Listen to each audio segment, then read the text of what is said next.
ang angas ng bansang Japan na pangalawa sa world ranking sa World Boxing Association Super Bantamweight Division na si Tomoki Kamida noong February 25 sa ATC Hall, Osaka, Japan ay nagpakitang gilas sa kanyang makababayan dahil siya ay nagtagumpay sa kanyang maituturing na tune-up fight sa catchweight na 56 kilograms o 123.46 pounds kontra yan sa rank 13 ng bansang Mexico. At yan ay ang mandirigmang si Luis Castillo sa kanilang schedule 10 rounds sa bakbakan. Sinimulan muna ang laban sa pamamagitan ng pagbigay kay Castillo ng mga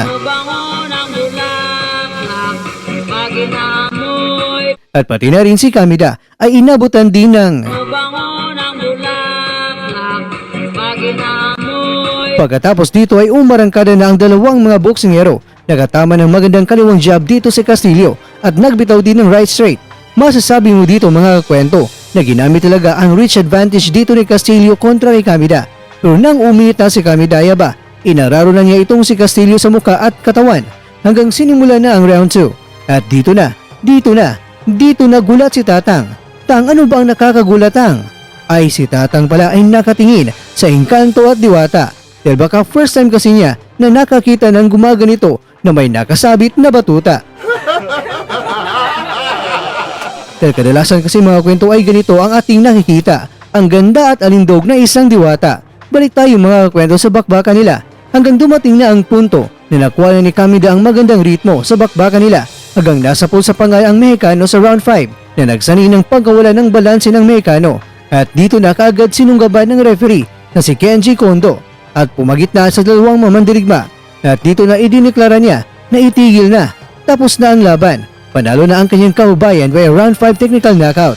Kaya naman ang Mexicano ay tila ba gusto pang lumaban at dismayado dahil sa pagtigil ng referee. Pero syempre, wala na siyang magagawa dyan dahil tinigil na ng referee ang laban. Umarangkada naman ngayon ang kartada ni Kamida at meron na siyang 40 wins, 3 losses at 22 knockouts. Habang itong si Castillo naman ay may kartada na 30 wins, 5 losses at 20 knockouts.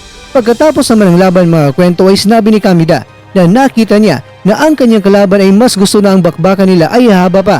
Pero dahil sa mga bombang binitawan niya sa katawan ni Castillo ay dito na humina si Castillo at sa round 5 ay napuro na nga niya ito. Ang Team Kamida naman ay expected na lilipad sa Amerika ngayong Abril para manood sa laban nila sa pamamagitan ng WBA at IBF Super Bantamweight Champion na si Murodjon Akhmadaliev ng bansang Uzbekistan kontra yan sa challenger na ating kababayan na si Marlon Tapales. At mga kakwento, ngayong April 9 na po yan sa San Antonio, Texas, USA. At ayon sa namumuno ng TMK Gym kung saan napabilang si Kamida, ang target nila ay gaganapin ang bakbakan para sa WBA Super Bantamweight World Title Fight ay sa bansang Japan. Pero siguro naman mga kwento ay naitanong nyo kung bakit binanggit ng head ng TMK Gym ay patungkol na ito sa World Title Fight sa Super Bantamweight Division. Mga kwento, ganito po kasi yan. Kung ating titingnan sa Super Bantamweight World Rankings sa WBA, itong si Kamida ay nasa rank number 2 at bakante po ang rank 1 dito. Gagawin lahat ng mga Hapones na si Kamida na kaagad ang susunod na makakalaban sa sinumang mananalo sa bakbakan nila ng ating kaubayan na si Tapales at si Akhmadaliev na may hawak ngayon ng dalawang mga titulo, ang WBA at IBF Super Bantamweight World Title Belts. Kaya kung sakaling ang mananalo sa bakbakan nila ay ang ating kaubayan na si Tapales, ibig sabihin lang, hawak ni Tapales ang WBA Super Bantamweight Belt. Kaya dito na, gusto nila na may kasaang bakbakan nila ni Kamida at gaganapin ito sa bansang Japan ngayong darating na autumn sa Japan. Pwede sa Oktubre, Setyembre o sa Nobyembre. Nangangulugan lang mga kwento na target na ni Kamida ang World Title Fight at kung sino man ang may hawak ng WBA World Title Belt ay kanyang kakasahan. Kaya naman sa ngayon, medyo wala pa talaga sa radar ng angas ng Japan na makikipagsubukan sa nag-iisang angas ng Pinas na si John Riel Casimero.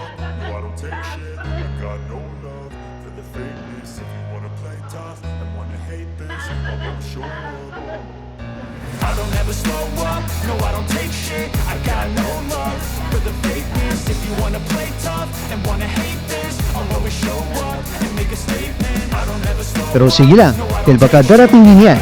At sa tingin ko mga kwento ay hindi katulad si Kamida kay Ryo Akao. Ng laban ay dadaan ito sa aktingan kaya talagang makikipagbasagan ito at makikipagdikdikan.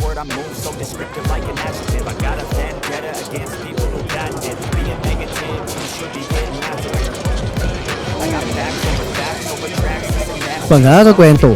At ipapakita naman sa inyo ang mga ilang malarawan sa kanilang bakbakan nila ni Luis Castillo at ni Tomoki Kamida. A reflection of the emptiness, hilarious. You think you're worth my time, you're delirious, mysterious, because you hide behind a fake exterior, inferior. You know I'll always be a bit superior. Get off of me, this ain't no humble brag. I want you to hear words, you can say them back. I want you to feel free from the chains at last, and to believe in what you got, it was built to last, yeah.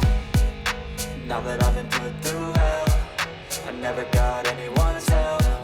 I had to do it all myself. I don't ever slow up, no I don't take shit. I got no love for the fakeness. If you wanna play tough. Samantala, nakalabas na ang former world champion na si Yuriorkis Gamboa mula sa kanyang pagkakulong dahil sa kahindik-hindik na aksidente na habang siya ay nagmamaneho sa kanyang sasakyan ay may biglang tumawid at kanyang nasagasaan at hindi naglaon ay binawian ito ng buhay. At nangyari ito noong bagong taon. Pero kahit na malaya na ngayon si Gamboa, hindi ibig sabihin mga kakwento na tapos na ang kanyang kaso dahil pansamantalang paglaya lang niya ito dahil siya ay pinahintulutan na magpiyansa. Pinayagan siya na makalabas sa kulungan pero pinagbawalan siya na aalis sa kanilang bansa na Cuba. Sa ngayon naman mga kakwento ay naghihintay na lang sila kung kailan ang schedule ng korte sa trial date ni Gamboa. Pero naniniwala naman sila na si Gamboa ay hindi guilty sa nangyaring insidente.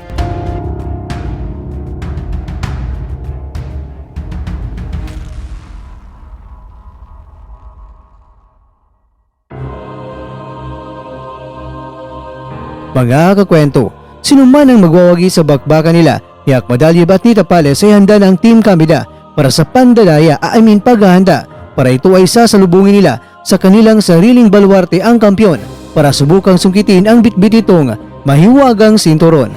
Kaya naman mga kakwento, sanay manalo ang ating kaubayan na si Tapales sa kanyang paparting na laban para dadayuin niya ang bansang Japan. Pero kabayan, kung mangyari yan, sana focus ka sa laban at huwag mo itong tingnan.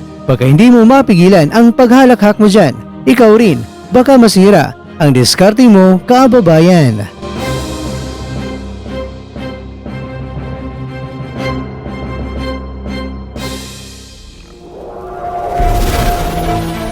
At dyan, nagtatapos ang ating kwento.